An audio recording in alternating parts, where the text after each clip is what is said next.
sports fans? I'm your host, Quinn Lowe, and this is my co-host, Nick Austin Holiday, and welcome to another episode of Between Classes Sports. I know we've been away for a minute, but it's time to get back to it. Where do you want to start? NFL draft. There's a lot of things going on. NFL draft. We just had the NBA lottery. I know Twitter is kind of ablaze because somehow, some way, the Cleveland Cavaliers ended up with the number one pick for the second straight year. Third time in 5 years. I guess this is their chance to get their Wiggins and their Parker to replace LeBron. And I know I just said we're gonna get into the draft, but what are your thoughts on that? Have you seen these guys play, and how do you think they rate on the next level? Well, to me, Jabari Parker he's kind of a tweener type of player. Mm-hmm. He's not. I don't think he's tall enough to really bang with the guys down low in the NBA. But he's a little bigger than wing players are in the NBA. So I think he'll be good. He's a hard worker, a great player. But I think it might take him a little time to adjust and to really find his place where he fits in the NBA. And I'm really starting to see in the NBA that 3-4 position overlaps where you don't have a guy. Some of the guys that end up playing the three even aren't as athletic as you want them to be, but they get the job done. I mean, look at the Miami Heat and the Indiana Pacers series that's about to kick back off with Game 2 tonight. You saw LeBron James slide all the way to the 4 and the 5. Even Kevin Durant playing the 5 last night. These guys, you have to be versatile enough, and the more opportunity, even you may not be the best player at that position, but if you can offer up a mismatch for even a moment, I think the teams are starting to realize this and take advantage of that. One thing that also stands out, dropping down to the college game, there are no pure players at a position. Outside the center, which we rarely get, and we're getting one this year with Joel Embiid, the 7-footer from Kansas, but you don't see a guy that's a legitimate 4, that's a legitimate 3, that's a legitimate 2, that's a true point guard anymore. You have guys someone like a Shabazz Napier, he's going to play the point on the next level, but he's a scoring point guard. So a lot of people are going to expect him to do certain things that he may not be able to, or I don't even want to go this far and use his comparison because I think Westbrook is a little bit better, but it's that poor man, you're going to put him at the point position because he's 6'1", 6'2", 6'3", when truthfully, if he was a solid 6'4", 6'5", 6'6", he would be your 2 guard. And I think because of the evolution of the players, the NBA is adjusting the same way. So like you mentioned about Parker not having a position, it may not be a problem. If he can score, if he can get his shot, I think those are the things that will determine where you play. And if he ends up in Cleveland, it may work out because now you have Kyrie Irving that can get him the ball. You have some size up front with Verjao. You have a couple. The odd man out might be Anthony Bennett in this situation, the number one pick last year. If they take either Wiggins or Parker, because I definitely don't see Bennett being a legitimate 4. You have Tristan Thompson, who they drafted kind of high a couple of years back from Texas, playing the 4. So they have a log jam of players, and I honestly think Bennett may end up being like Thomas Robinson, where he goes from a couple of teams, might get traded after being in the league 2 or 3 years, and takes him a while to find his niche. So It's going to be interesting. But getting back to the NFL, what were your biggest surprises? What were your biggest disappointments in the 2014 NFL draft? Well, I think one of my biggest surprises was it was a huge media storm. Everybody was talking about it where Johnny Manziel was drafted. And the only reason I thought Johnny Manziel would get drafted higher was because he's going to sell tickets. Right. We've seen that already with Cleveland. He's the number 1 selling rookie coming out this class, and everywhere you look, definitely in Cleveland, they have, now with having the number 1 pick, they have something else to root for. But that was it. They changed the moniker of their local ESPN channel to Johnny TV, Johnny Football TV. So they're looking for this guy to kind of be that next superstar. And I hope, for the sake of the team or the organization, he improves on the field. Because what happens if training camp opens and Brian Hoyer outplays him? Well, I think one of the big things is the Brown front office is all over the place. Right. You don't bring in a head coach after 1 year and fire him. Right. You know, that's not what you do. You give the coach the time to bring his players in, implement his system. So I think going from Colt McCoy to Brandon Whedon, and now to Johnny Manziel shows you don't really want to play in Cleveland if you don't have to. Right, and they really don't have a vision of their offense. Now the defense has been playing well, and I think they shocked a lot of people with going with Justin Gilbert at number 8, especially some of the Lions fans that were hoping he was going to slide to them at 9, at the 10th position. But the defense isn't the issue. They can stop some people, and I think what they're hoping from Manziel, and definitely they brought in Ben Tate from Houston, so they have a running game. The issue is quarterback and wide receiver, especially now that they have the whole Josh Gordon issue with the weed and staying away from not being able to stay away from the sticky icky. It's like, okay, dude, this is you're getting paid millions of dollars to play a sport that we played as kids for free. Do what you have to do to stay clean. But this is the same reason why he ended up in the supplemental draft. He had some issues in college and got kicked out of school and couldn't hack it there. So it's like too often we see players with all the talent in the world, but this is what determines whether you succeed or fail on that next level. Cleveland, I just think Manziel has the opportunity to sell some tickets. He's definitely going to create some fanfare, and I think that's why Jacksonville was a potential landing spot. Definitely Oakland, because of Oakland being in California, just the limelight, the celebrity of it, and then Dallas. What would have happened if Johnny Manziel would have got drafted by the Dallas Cowboys? I like what Jerry Jones did, and I really like what Jerry Jones does because I think Jerry Jones tries to be too hands-on as the owner and the general manager. Definitely. You need to bring in a general manager, let him handle everything, and you're just the owner. Definitely. I think it was smart that he didn't bring in Manziel. To me, Manziel and Tony Romo are kind of like the same type of player. They're both, I guess you would say, undersized quarterbacks. Yeah. They're shifty. They move around in the pocket. I mean, of course, Manziel's quicker. Right. You know, that's obvious. But, I mean, Tony Romo's great in the regular season. Definitely. Tony Romo's one of the best quarterbacks. Tony Romo's been one of the best quarterbacks last 5 years at least in the regular season. But when it comes to the playoffs, it just doesn't work out for him. And not even just the playoffs. When it comes to December, November, December, that fire goes out, and because you can't say it's cold weather because they're playing in Dallas, which is for the most part still somewhat warm, or at least a lot better than Chicago, Green Bay, Minnesota type weather. And it's just he grips. This is a guy we saw last year choke. Year before last, the Green Bay game last year, all they had to do was win that game, and that could have helped not only themselves, but helped my Lions out with the playoff chase, and they grip. And it's just one of those things, some players have it, and some players don't, and you really need your player, whoever you have playing quarterback, to have it. And Romo hasn't done it, and truthfully, going since the offseason, going into some of these other sporting events, he's slept rock. He's bad luck. Everywhere he goes, if he's rooting for a team, they lose. And I'm not sure how serious it was, but I read somewhere last night that San Antonio Spurs wanted to put a petition not to have Tony Romo rooting for their team, because that's how bad luck he is. He went from going from the NCAA tournament, he was rooting for every team he rooted for in the NCAA tournament lost. And it's just, it's sad and it's funny because it can't be that. It's just coincidence. But when you have a guy like this that has that much bad luck associated with him, and just imagine the firestorm with Manziel going to Dallas, there is already a faction of Cowboy fans that want Romo gone.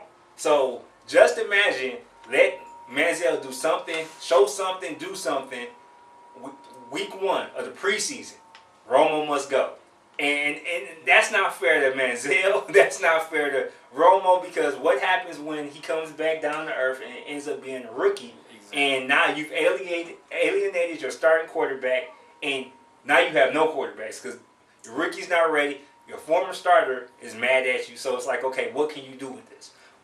But I got another question. We just totally overlooked this guy, and I think that's what everybody has been doing up until this draft.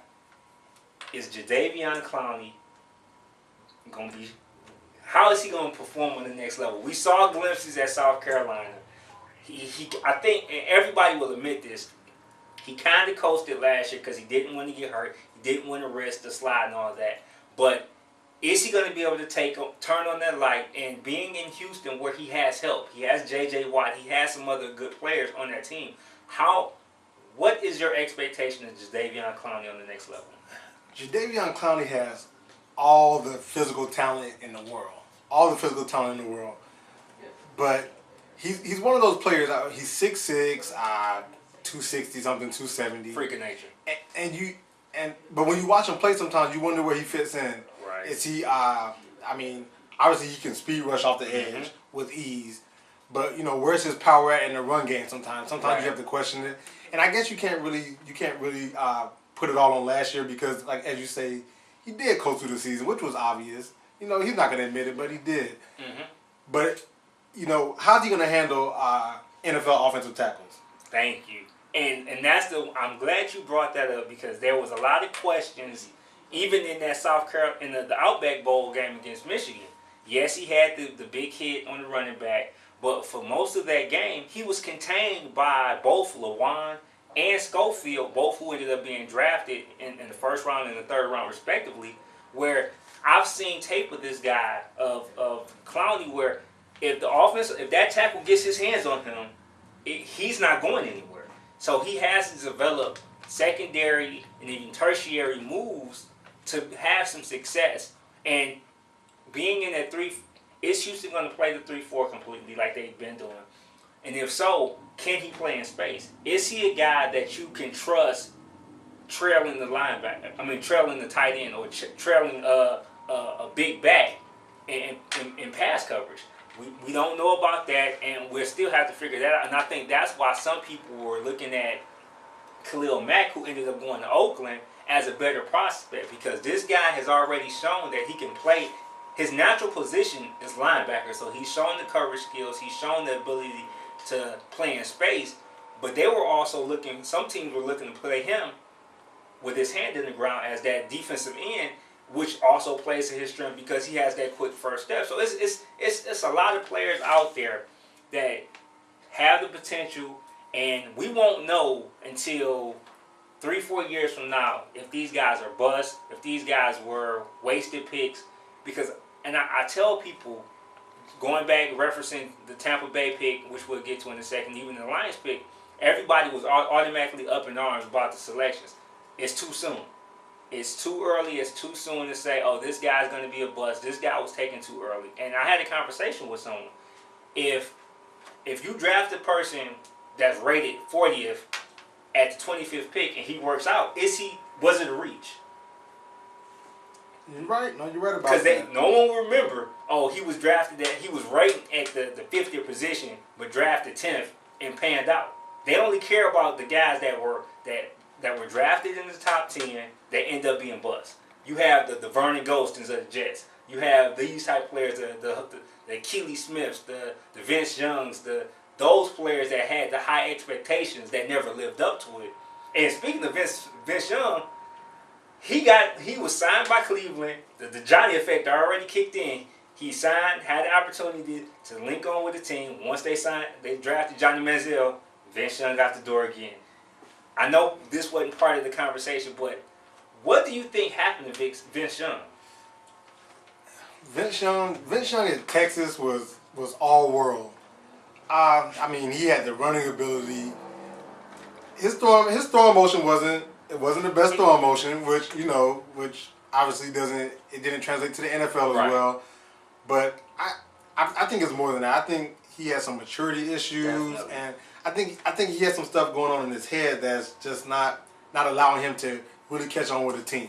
And once again, I'm glad you mentioned that because there was when he signed with Green Bay last year, there was some speculation and conversations about the fact that he struggled picking up the playbook.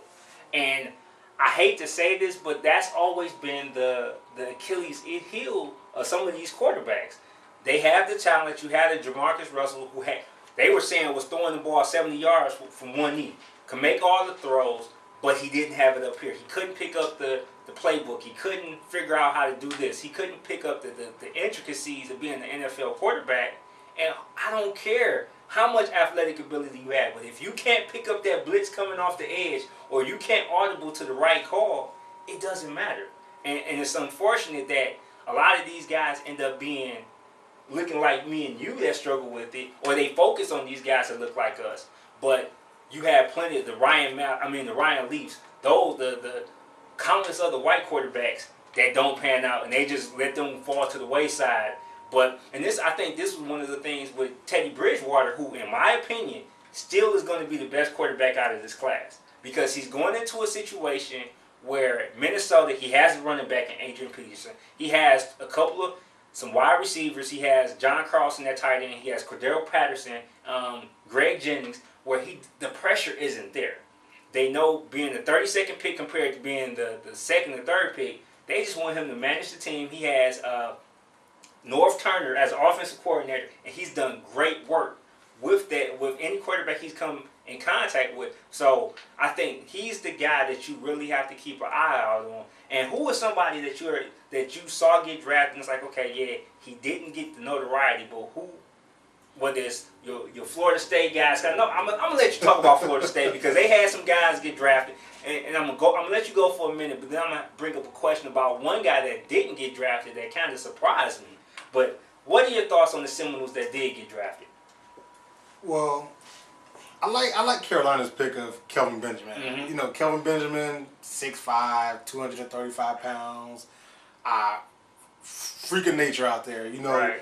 Jump ball, red zone threat. Definitely. The drops though. Yes. You know, how do you explain some of the drops that he's had where he's been wide open and he just drops passes. Concentration. You know, when he's being covered, it's like he feels like it's a challenge, and then all of a sudden he makes these great catches.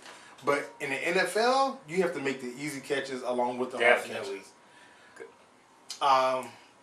Going on from him, I really like the Falcons pick of Devontae Freeman. Yep. Devontae Freeman is a hard-nosed, great pass blocker. Mm-hmm. You know, he finds the creases, he gets the yards. Devontae Freeman is the kind of running back where he does everything very good, but maybe not one thing just spectacular. You know, and that's the thing about Freeman.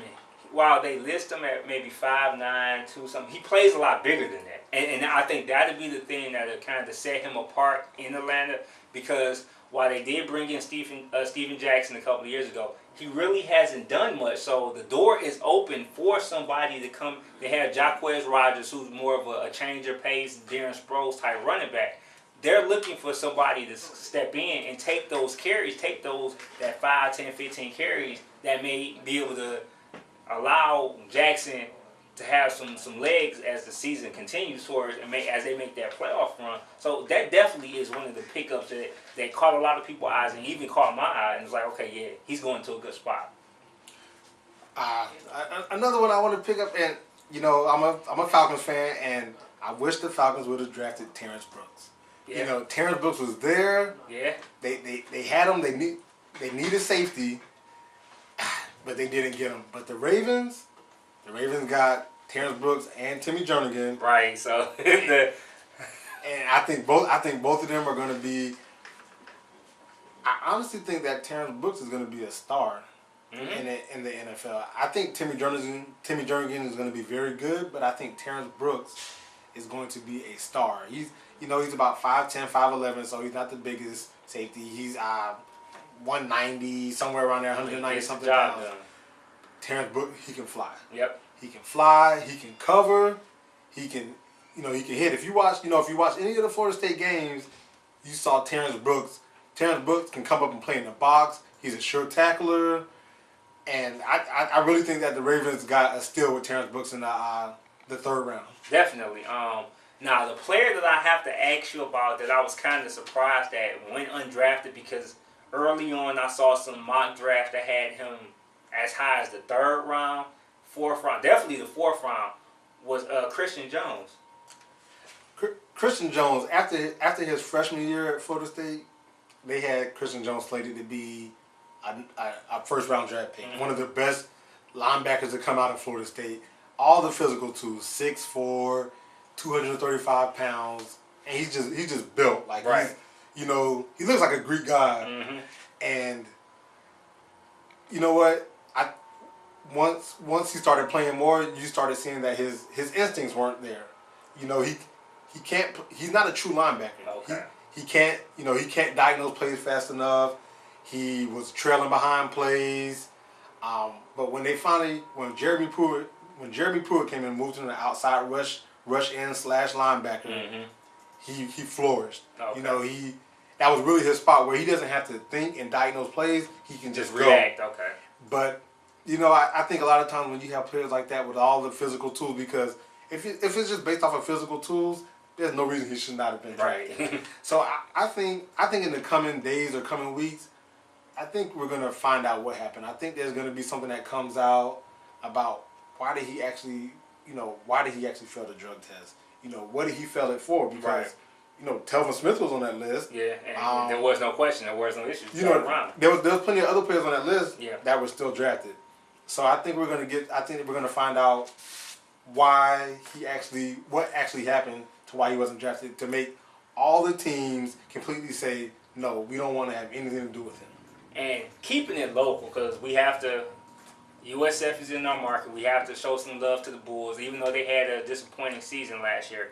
They ended up with Aaron Lynch being drafted by San Francisco, some say as a favor from Coach Taggart to Harbaugh, because they were close friends. But they also had 3 other guys signed as undrafted free agents. Don't forget, Levitt is also in San Francisco. Oh, I forgot about that. Oh, and that's the guy that actually recruited and brought in Aaron Lynch. So that definitely plays a part. I think one thing with Lynch, and we talked about this before the show started, he has all the potential in the world. The focus wasn't there last year. And maybe because he had one foot already out the door heading towards the NFL, or thinking that he was NFL ready, he kind of didn't seize the moment. And there were guys, and a couple of these guys ended up getting signed by teams. Ryan Giddens, the local guy from Sefner, ends up signing as an undrafted free agent with Tampa. He showed more heart, in my opinion, last year than Lynch did, especially dealing with what he had to. He lost his mom last year to cancer, and despite that, he still played with a high level. The game after she passed, he came out and had one of his best games of the season. You also had Tevin Mims, who, another defensive end, ends up down in Miami, and then Dede Lattimore, my opinion, the defensive MVP of the team last year, Mr. Everything, signs with Chicago. Came down between Chicago and Detroit. There were some preliminary word that he was going to go to Detroit, but ended up signing with Chicago, maybe because the bonus money or something like that ended up being more. But it's good to see these guys, despite the fact what happened with USF last year, you had some guys end up being picked up, and it shows where the strength was. And that's how it was in the game. The defense would hold the offense, hold the opposing offense, cause turnovers, but after so long of not being able to have the offense generate any type of points, the floodgates open. You get tired. Oh, definitely. You need fresh legs, but you run out of legs eventually when your defense is on the field all the time. 3 and outs, turnovers, 3 and outs, turnovers. And it's like, it's frustrating seeing that, being on that side of the ball where you've done your job. It's like, okay, somebody has to hold on that. But I think going forward, with some of the players that they brought in with this great recruiting class in 2014, and really having the opportunity for these guys to get into a weight training regimen, the nutrition regimen, they should be a lot better this year. They have some games, they have some winnable games, they have some situations where they still have a tough non-conference schedule, playing Wisconsin, going up to Wisconsin, playing NC State, playing Maryland. But these are games that should prepare them, long as they don't have another McNeese State situation. This should prepare them for the American Athletic Conference that doesn't have Rutgers this year, doesn't have a Louisville team, and has a team at the conference champion UCF going through a transition with the new quarterback and some new pieces to that team. This is an opportunity for Taggart to kind of get things set up. But we're going to go ahead and go to a break, and when we come back, we still have some draft talk, but it's a different sport, so please feel free to tune in when we see you in a minute. Welcome back to Between Classic Sports. I'm your host, Quinn Lowe, and this is my co-host, Nick Austin Holiday. And I know we said we're going to make a quick transition to another sports draft, but we got to talk about the Bucks before we get into some other sports. First pick, Mike Evans, wide receiver out of Texas A&M, Johnny Manziel's flyboy, partner in crime. Did you like the pick, and what are your thoughts on it? I have two answers, a two-part answer to that question. I love the pick. I think Mike Evans is going to be a very good pro. A lot of people were, obviously they were putting him and Kelvin Benjamin in the same pot. Both 6'5", big receivers. Mike Evans is faster than Kelvin Benjamin. Mike Evans has a lot more tape produced at a much higher level consistently in college. So I think Mike Evans is going to be a very good player, and I think it was a very good pickup for the Bucks. Who's going to throw on the ball? Good question. Now, I'm going to have to play the antithesis of what you just said. I didn't like the pick only because they have Mike Evans on the team already. Vincent Jackson. Now, some people are saying it can never hurt to have these big receivers. I mean, go look at Chicago. They got Alshon Jeffrey, Brandon Marshall. Some of these other teams have had success. But going by what Jeff Tedford was saying in the press conferences and interviews that he was having shortly after being hired, they wanted speed and space. And Mike Evans is not speed and space. Vincent Jackson is not speed and space. And truthfully, who on that roster gives you that opportunity? And trust me, I'm getting to the quarterback and I'm right there with you. But you have to look at it. So who can I get the ball to that can turn a 5-yard catch into a 10-15-yard run after catch that's going to continue a draft, that's going to give me some plays like this. And my other issue with Mike Evans was they said at Texas A&M he only played on the right side of the field. They didn't motion him much. It was a lot of things that he didn't do. And it's not that he can't learn it, but that first year out is going to be a learning curve. And you want somebody, not saying that he has to be Sammy Watkins, who's already been quoted as saying that he's already exponentially better after a rookie camp in Buffalo. That's kind of crazy, but you want somebody that you can really, that's more polished. And he's polished. He's more polished than Kelvin Benjamin. But I think if this was the time that you make that reach, I would have reached for Odell Beckham, because he went 12 to New York Jets. So it really wasn't that big of a gap. And as we said earlier, they only pay attention to reaches when they don't work. And I really think Odell Beckham is going to be a guy that has the potential to flourish on that next level. He has the size, he has that speed, and definitely that's what the Bucks needed. They ended up drafting another guy from Wyoming in the second round that has some speed, but he may not make the roster. You have to kind of deal with that with the late round picks. But I just have to wonder, where is he going to fit in? And to go back to your question about who's going to throw him the ball, I don't trust McCown. This is a career backup. So what? I'm gonna just stop talking. What's your thoughts about it?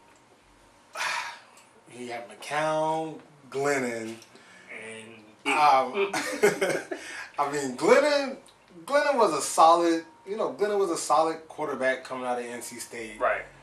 But Glennon never wowed me. I mean, Glennon's 6'6", but Glennon's like 150 pounds. Soaking wet. So. I mean, they could have taken a quarterback if they wanted to.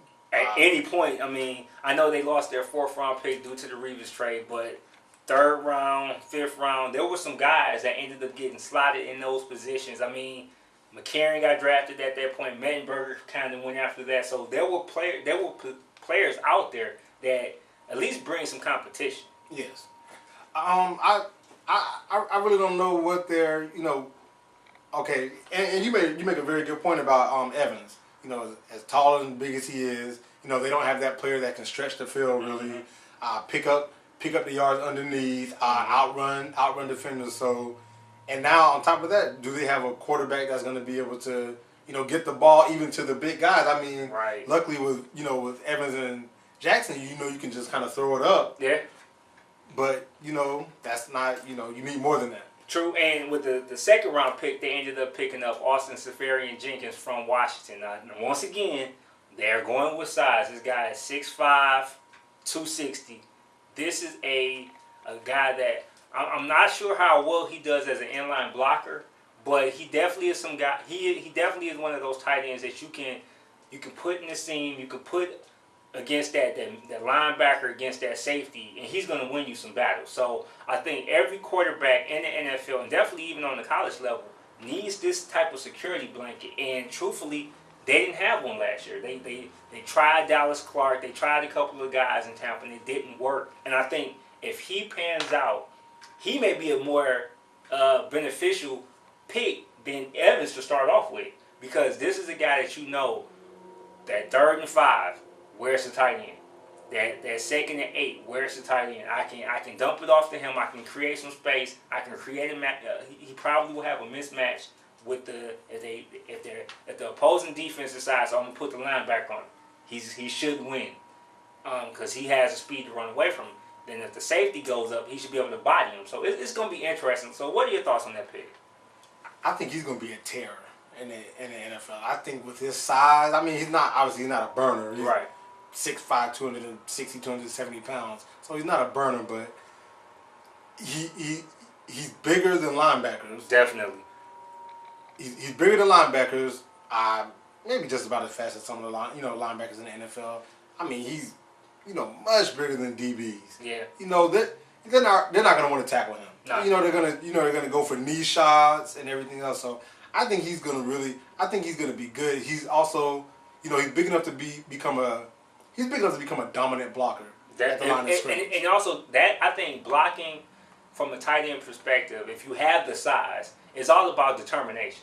It depends on, do you have the desire, do you have the want and the need to be that blocker? And if with him having the size that he has, the potential is there. I like the pick because it creates an opportunity for Doug Martin to kind of flourish some more. Whoever they settle in on as the third down back, that's another position. And speaking of running back, and this is just speculation on my end, they drafted Charles Sims from West Virginia, 6'1", 212. Now this doesn't sound like a running back position as far as size. This sounds like a wide receiver. This sounds like a slot receiver. And what they were saying coming out of the draft, he has the best hands of any running back that got drafted. So maybe this is the guy that they're going to put in the slot. He has above average speed for a wide receiver. So maybe they kind of use him in that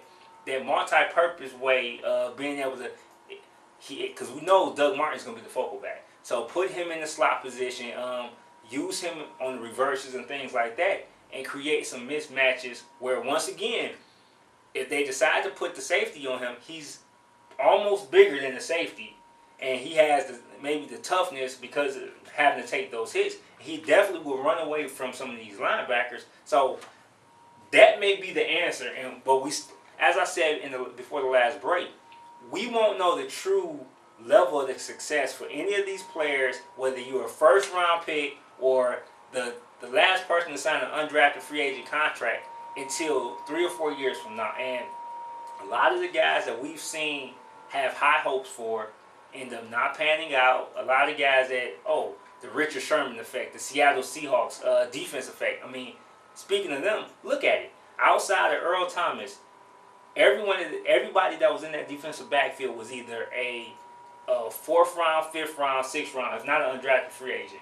So Seattle does a great job, and it's a lot of other teams, Seattle, Pittsburgh, Baltimore, that even Green Bay, that do a great job of talent scouting and go for the players that they want, not necessarily players that mock drafts, Mel Kiper, all these gurus, so to speak, have them slated, and it ends up working out. I just have one comment about, as you say, the draft gurus, the Todd McShays, the Mel Kipers. You know, they're knowledgeable. You know, they do their research on all these players, on the team needs. But if you throw out enough mock drafts, you're going to get it right. Right. You know, if you throw out 50 mock drafts, you're going to get something Something's right. going to stick. Exactly. And, I mean, case in point, the Mike Evans pick. I think everybody that did a mock draft, whether you was just a novice sports football watcher or somebody like Kuiper, should have got that pick right. Because everybody knew he was going to Tampa Bay. I mean, if they could have signed him before the draft, they would have. But to take it to the next level that you said before, last year, Kuiper and McShay, I think their percentage of correct picks was so bad. I'm like, I think I got more picks right than they did last year. And I think it's just because of his reputation. It's one of those situations where you get in with the right situation and they listen. So, I mean, if enough people watch this video, we might be experts in a couple of years, and that's all it takes. And we might not know nothing. And I think for them, they got put in a position first. Then they started doing all the research and having access to all this, having access to the tapes. Because I think that's what really separates the good people that do the mock drafts and do the scouting from the great. Because you have hours upon hours of film that you can see a guy and watch him and see how he reacts. Whereas the most common fan, even guys like us, we're just watching highlights. I don't think not many of us will sit there and rewatch countless games just to see, oh, okay, the 15th play against Alabama, Clowney took off this play and got burnt by Kwanjo. We don't have the time for that because we have lives, we have other obligations. But when they're in a situation where this is their job and they're getting paid big bucks to do it, I would too. I would sleep, eat, and drink video.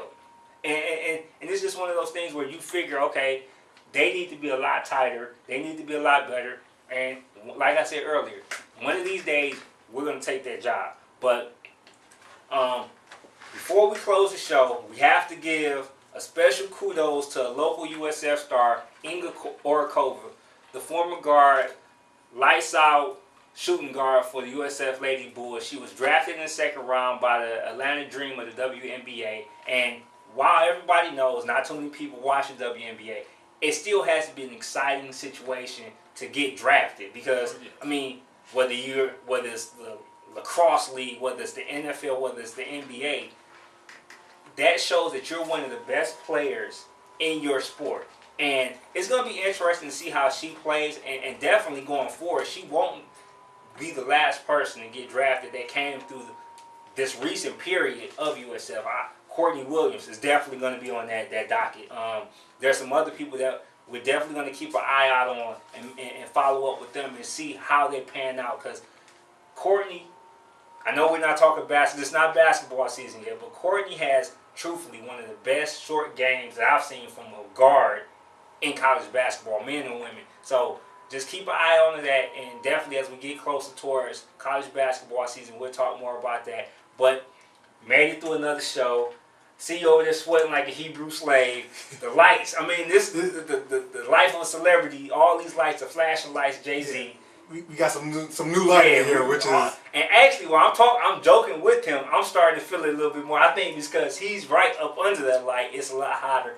But this is the light that a lot of these NFL hopefuls are going to be feeling pretty soon. And just like Nick is doing, some are going to succumb to it, and the others are going to be able to handle that light. But I wish all you guys the best of luck, whether you're, like I said, whether you're an undrafted free agent or you're the first round pick. And we'll check in a couple years from now, see what happened.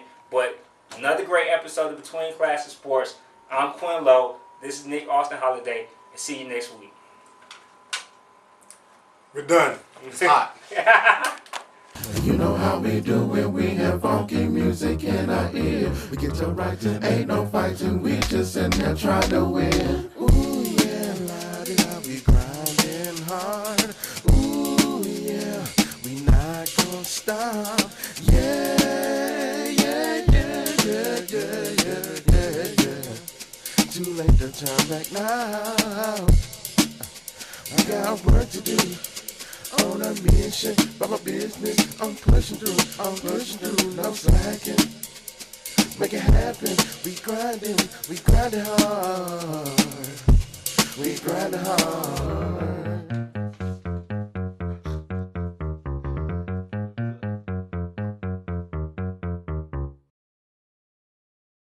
You know how we do when we have funky music in our ear. We get to writing, ain't no fighting, we just in there trying to win. Ooh yeah, la-di-da, we grinding hard. Ooh yeah, we not gonna stop. Yeah, yeah, yeah, yeah, yeah, yeah, yeah, yeah. Too late to turn back now. I got work to do. On a mission, by my business, I'm pushing through, no slacking. Make it happen, we grinding hard. We grinding hard.